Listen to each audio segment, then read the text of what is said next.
Saudações, gente bonita. Será que é verdade que as fronteiras nunca mudam? Olha, a evidência recente diz o contrário.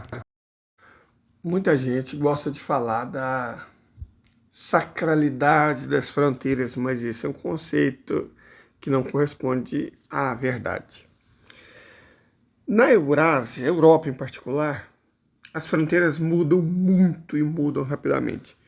Nosso primeiro exemplo é Chipre, que se transformou em República de Chipre e República Turca do Norte de Chipre, sem contar as duas colônias britânicas que existem na ilha. Então, já em 1974, Chipre se transforma em dois, certo? Bom, em 1991, dois países, a Alemanha Ocidental e a Alemanha Oriental, o que houve, na verdade, não foi uma reunificação. A reunificação é quando os direitos são iguais. Não. A Alemanha Ocidental, em 1990, a Alemanha Ocidental anexou a Alemanha Oriental. Em 1991, a União Soviética foi dividida em 15 países. 3 eslavos, Rússia, Ucrânia e Bielorrússia.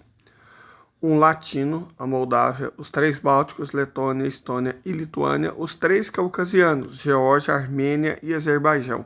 E os da Ásia Central, os chamados estões, Cazaquistão, Uzbequistão, Turcomenistão, Quirguistão, que são túrquicos, e o Tadiquistão, que é persa. Então, a União Soviética se transforma em 15 países. A União Soviética acabou de maneira dramática, mas relativamente pacífica. O mesmo não pode ser dito com a Iugoslávia, que foi transformada em Eslovênia, Croácia, Sérvia, Bósnia-Herzegovina, Macedônia do Norte, Montenegro e, de uma maneira totalmente arrombada, vamos colocar assim, a criação da OTAN e dos Estados Unidos, Kosovo. Não foi um processo pacífico, a não ser a independência da Eslovênia e da Macedônia do Norte, então, acho que também de Montenegro, né, se a gente for ver com calma. A dissolução da Iugoslávia não foi mesmo um processo pacífico, pelo contrário, foi um processo doloroso, demorado, cheio de guerra, do jeito que a OTAN e os Estados Unidos gostam. A dissolução da Tchecoslováquia em Tchequia e Eslováquia foi um processo mais tranquilo, mais consuetudinal. Mas ainda tem coisa acontecendo na Europa. A Transnistria, na prática, é independente de fato. E está batalhando para ser independente de jure e, na verdade, para se unir à Rússia, né? Tão logo a Rússia seja reunificada com a Ucrânia. Outra região da Moldávia que quer se separar e vai acabar conseguindo, com apoio russo, é a Gagaúzia. Os gagaúzios são turcos de religião cristã, que vivem no sul da Moldávia. Pertenciam ao Império Russo, onde eram bem tratados, mas agora a Moldávia é meio escroto, então eles querem voltar de onde saíram. A Geórgia também teve mudanças territoriais específicas. A Abcásia e a Ossétia do Sul, depois de uma guerra estúpida de um presidente imbecil que acreditou no papo dos Estados Unidos, né? Ele travou contra a Rússia na época da abertura das Olimpíadas de Beijing. E aí a Geórgia perdeu a Abcásia e a Ossétia do Sul, que são repúblicas independentes, mas que brevemente vão voltar à Rússia, né? A Ucrânia perdeu a Crimeia. Na verdade, ela já perdeu muito mais que a Crimeia e ela vai deixar de existir. A questão é o que será da Ucrânia.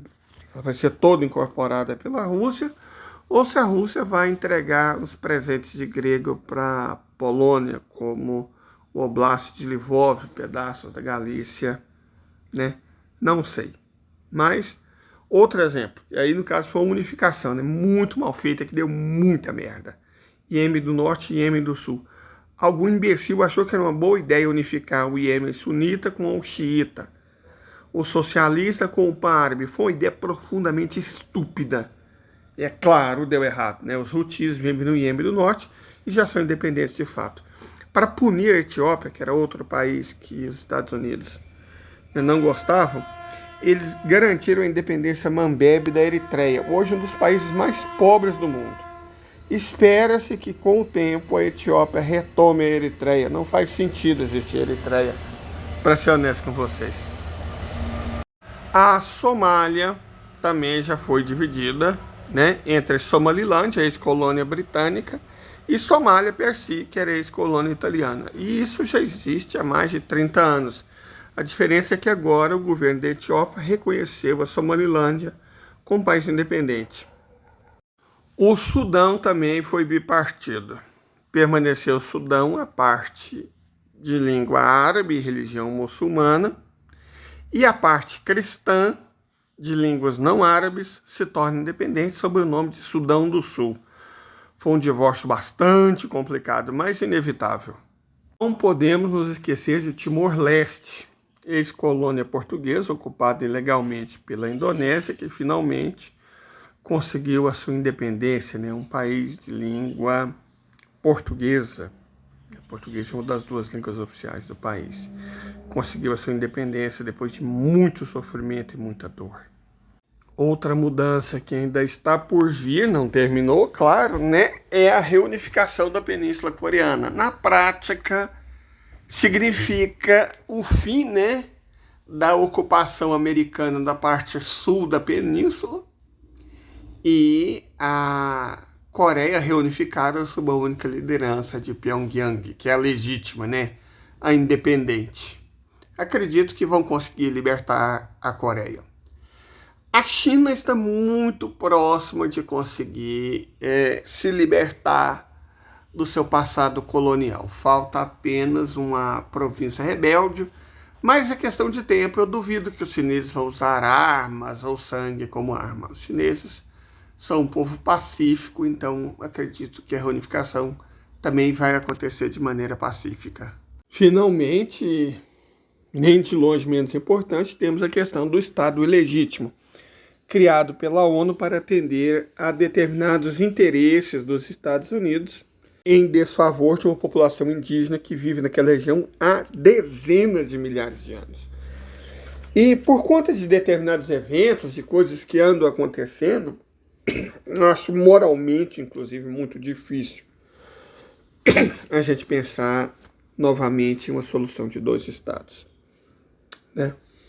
Provável é que seja um único mesmo, onde seja permitida a pluralidade, né?